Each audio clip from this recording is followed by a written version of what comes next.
નમસ્તે વિદ્યાર્થી મિત્રો, શ્રી નવયુગ સ્કૂલની વિડિયો લેક્ચર સિરીઝમાં આપ સૌનું ફરીથી સ્વાગત છે। વિદ્યાર્થી મિત્રો, આજનો આપણો વિષય વાણિજ્ય વ્યવસ્થા અને સંચાલનમાં આજનો આપણો ટોપિક છે વેપારનો અર્થ આપી અને વેપારના પ્રકાર સમજાવો। વિદ્યાર્થી મિત્રો, ધંધો, વેપાર, વાણિજ્ય, વ્યવસાય આ બધાય શબ્દોથી હવે તમે પરિચિત થઈ ગયા હશો। તો આપણે અહીંયા જોઈએ વેપારનો અર્થ। વસ્તુ કે સેવાના બદલામાં નાણાંનો અથવા નાણાંના બદલામાં વસ્તુ કે સેવાનો વિનિમય એટલે વેપાર। સૌ પ્રથમ તો વિનિમય એટલે તમને ખ્યાલ હશે કે વસ્તુની આપ-લે કરવી, એકબીજાને વસ્તુ આપવી। પછી એ વેપારી હોય કે અન્ય કોઈ વ્યક્તિ હોય, વસ્તુની જ્યારે આપ-લે કરીએ છીએ તેને કહેવાશે વિનિમય। તો આપણે અહીંયા વેપારના અર્થમાં છે કે વસ્તુ કે સેવાના બદલામાં નાણાંનો અથવા નાણાંના બદલામાં વસ્તુ કે સેવાનો વિનિમય એટલે વેપાર। તમે કોઈ વેપારી પાસેથી વસ્તુ ખરીદો છો, કોઈ પણ વસ્તુની ખરીદી કરો છો તો તમે વેપારીને નાણાંની ચૂકવણી કરશો।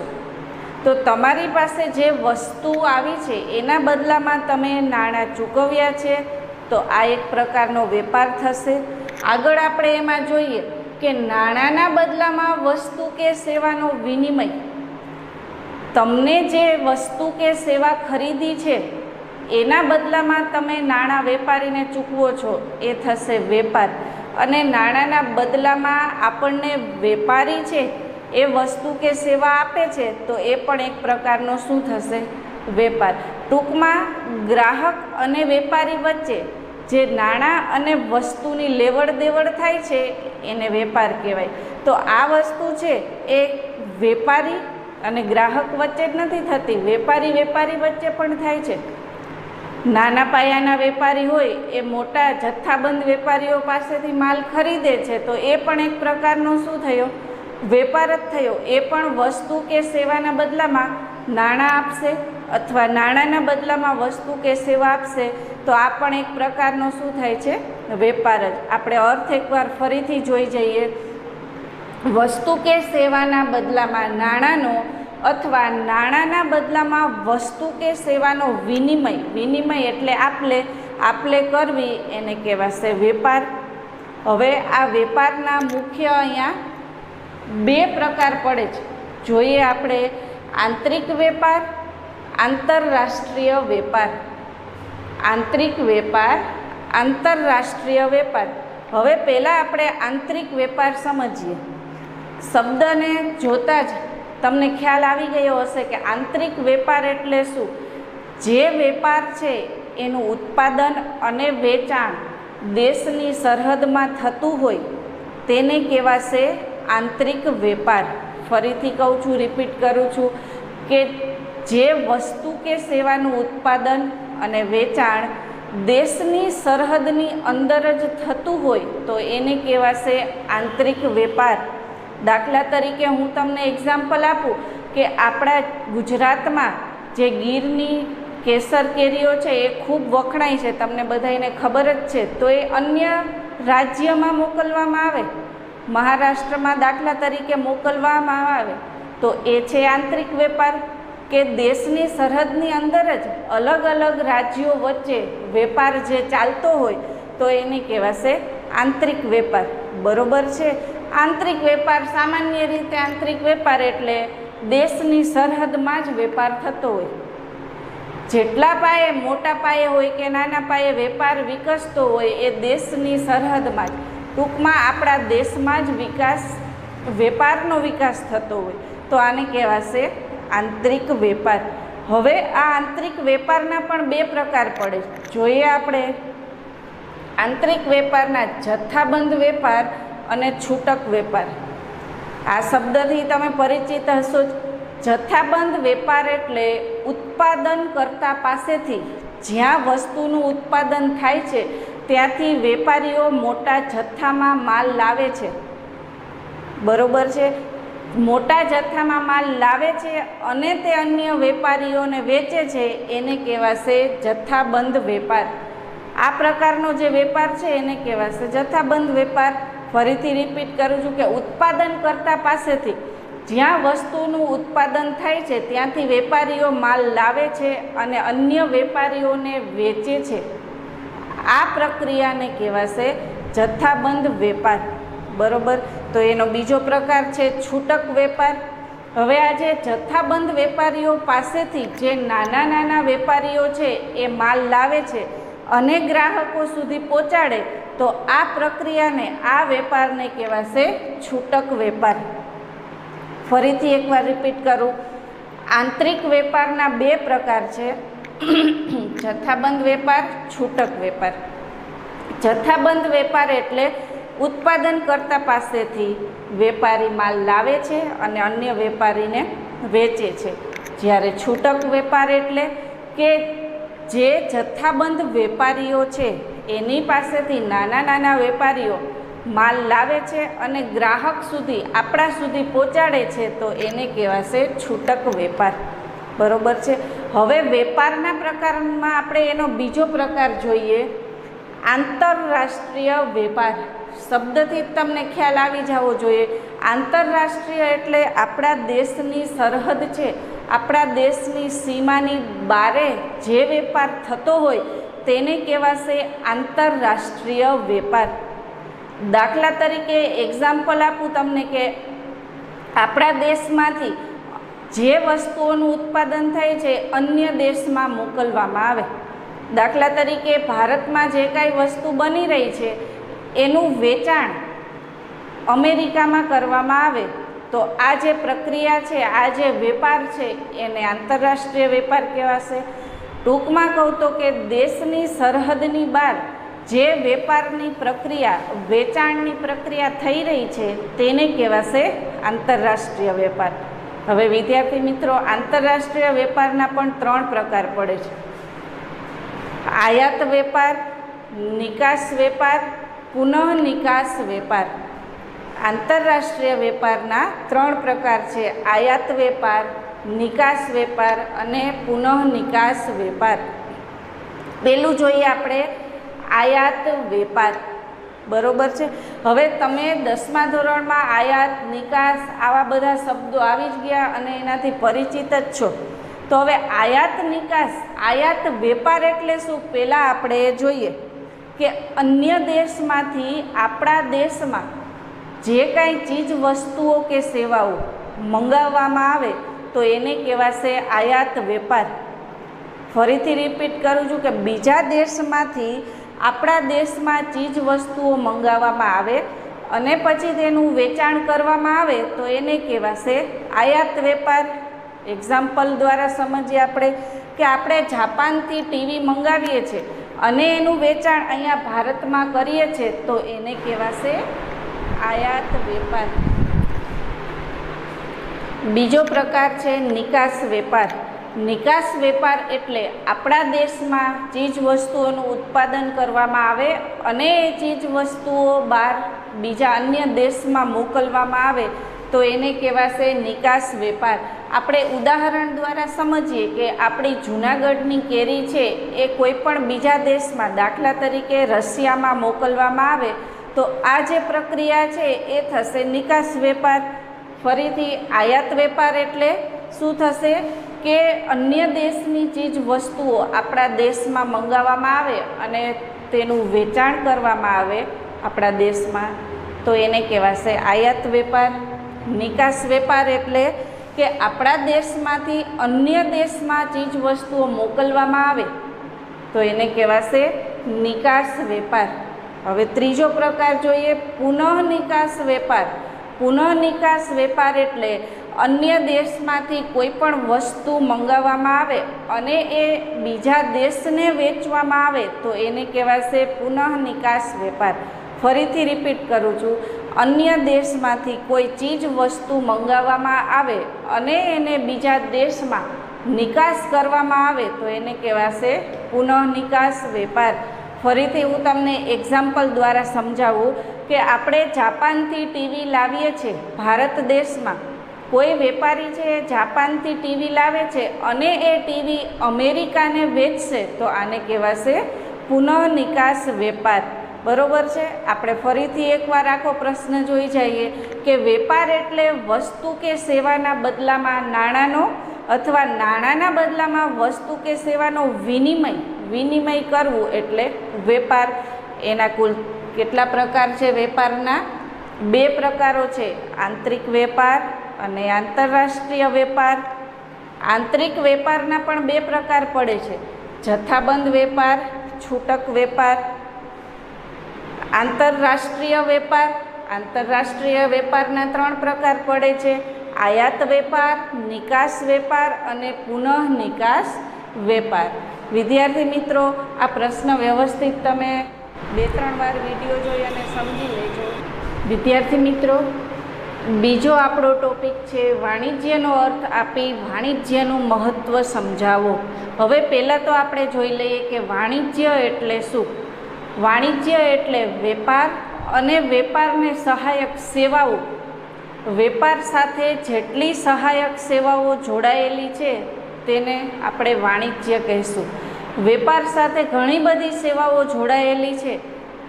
જોઈએ આપણે એક્ઝામ્પલ, દાખલા તરીકે સહાયક સેવાઓ એટલે કઈ? બેંક છે, વાહન વ્યવહાર છે, સંદેશા વ્યવહાર, આડતિયા એટલે આંગળિયા શબ્દ તમે સાંભળ્યો હશે તો આપણે એને આડતિયા પણ કહી શકાય। હવે બેંક છે, કોઈ વેપારી છે પોતાના વેપાર દ્વારા અથવા પોતાના વેપારના જે ટ્રાન્ઝેક્શન છે, જે વ્યવહારો છે, નાણાકીય વ્યવહારો બેંક દ્વારા કરે છે તો આ બેંક પણ એને સહાયક સેવા છે।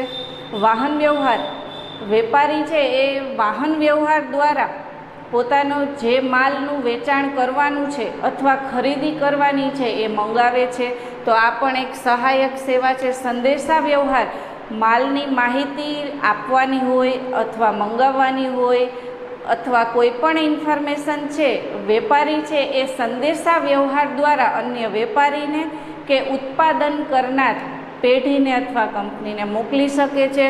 આડતિયા છે, આડતિયા દ્વારા પણ નાણાકીય હેરફેર થાય છે। તો આ બધી વાણિજ્ય છે જે વેપારને સહાયક સેવાઓ છે। વાણિજ્યનો અર્થ જ છે કે વેપાર અને વેપાર દ્વારા અથવા વેપારને સહાયક જે સેવાઓ છે એને વાણિજ્ય કહે છે। હવે વાણિજ્ય છે એ વેપાર માટે ખૂબ જ ઉપયોગી છે।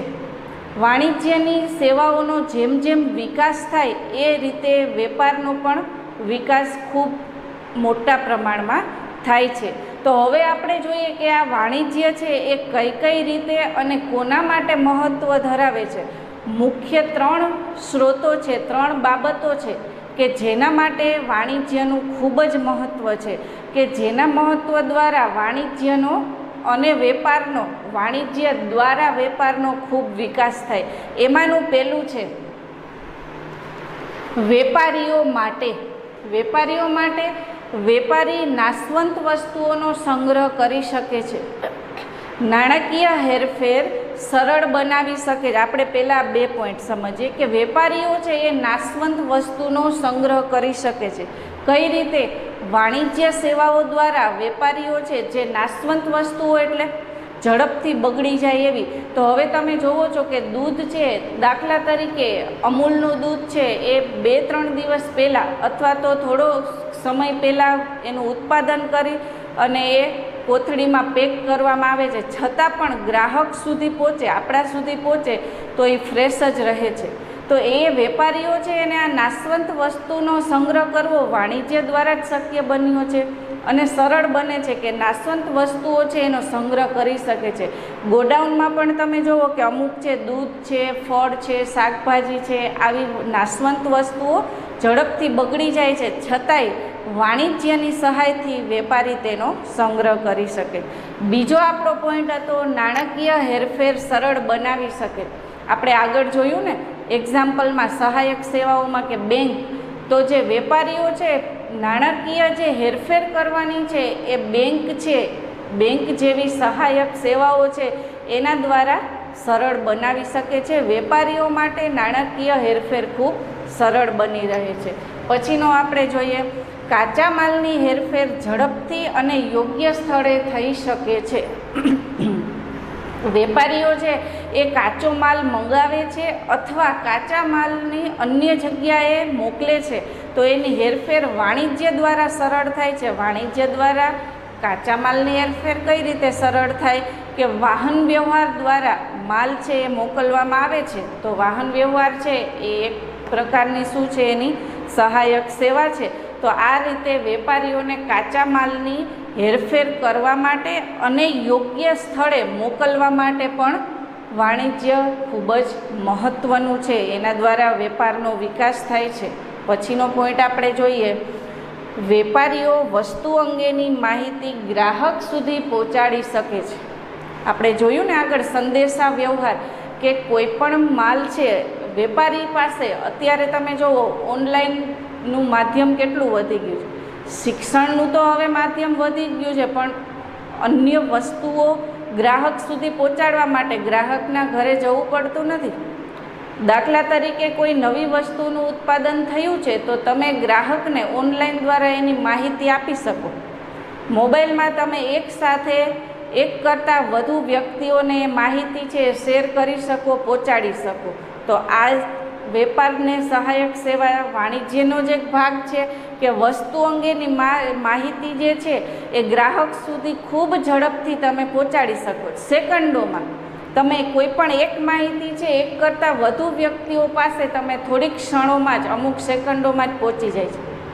અત્યારે આપણે લેક્ચર બનાવીએ છીએ તો આપણે એક લેક્ચર બનાવી અને બધાય વિદ્યાર્થીઓ સુધી એક જ વખત લેક્ચર છે વિડીયો મૂકવાથી બધાઈને પહોંચી જાય છે. તો આ એનું એક્ઝામ્પલ છે. વેપારમાં પણ આવી જ રીતે છે કે એની જે વાણિજ્ય સેવાઓ છે એ ખૂબ વેપારને સહાયક છે. તો વેપારી માટે આ રીતે વાણિજ્યનું ખૂબ મહત્ત્વ છે. કઈ રીતે કે નાશવંત વસ્તુઓનો સંગ્રહ કરી શકે છે, નાણાંની હેરફેર સરળ બનાવી શકે, માલની જે કાચા માલ છે એની ઝડપથી શું કરી શકે, હેરફેર કરી શકે, અને યોગ્ય સ્થળે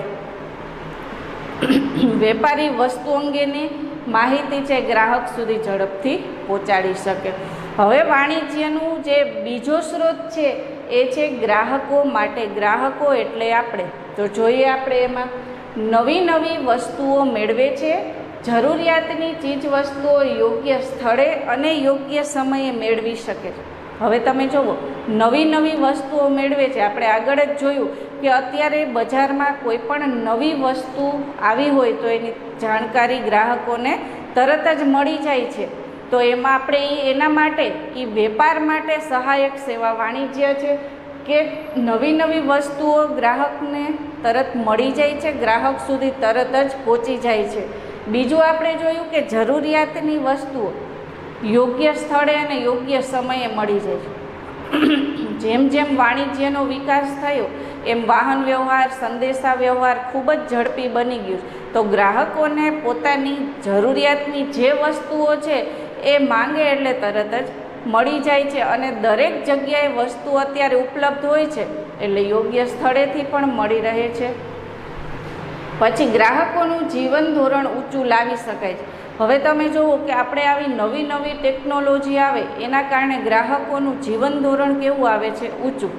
અત્યારે આપણે જે ઓનલાઈન એજ્યુકેશન છે તો એનાથી પણ ગ્રાહકોનું એક અલગ અનુભવ કરવા મળ્યો છે. બરોબર છે, ગ્રાહકો તો ઠીક છે પણ વિદ્યાર્થીઓને અલગ અનુભવ કરવા મળ્યો છે. તો આવું વેપારમાં પણ, આ તો એક એક્ઝામ્પલ હતું. વેપારમાં પણ અત્યારે લોકડાઉનના સમયમાં પણ તમે જુઓ વેપારીઓ છે એ ઓનલાઈનના માધ્યમથી, તમે બધાએ ખબર જ છે એમેઝોન છે, ફ્લિપકાર્ટ છે, આ બધાય દ્વારા વેપારીઓ પોતાના માલનું વેચાણ કરે જ છે.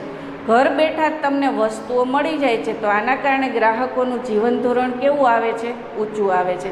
હવે વાણિજ્યમાં મદદરૂપ, વાણિજ્યના મહત્ત્વમાં ત્રીજો સ્ત્રોત આપણો છે દેશ માટે. ખૂબ મહત્ત્વનો કે આપણા દેશ માટે વાણિજ્ય કઈ રીતે ઉપયોગી છે, કઈ રીતે મહત્ત્વનું છે, જોઈએ આપણે એમાં.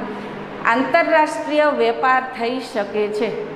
આપણે અગાઉ જોયું આંતરરાષ્ટ્રીય વેપાર કે અન્ય દેશમાં વેપાર કરવામાં આવે એને આંતરરાષ્ટ્રીય વેપાર કહે છે. તો વાણિજ્ય છે એમાં ખૂબ ઉપયોગી છે.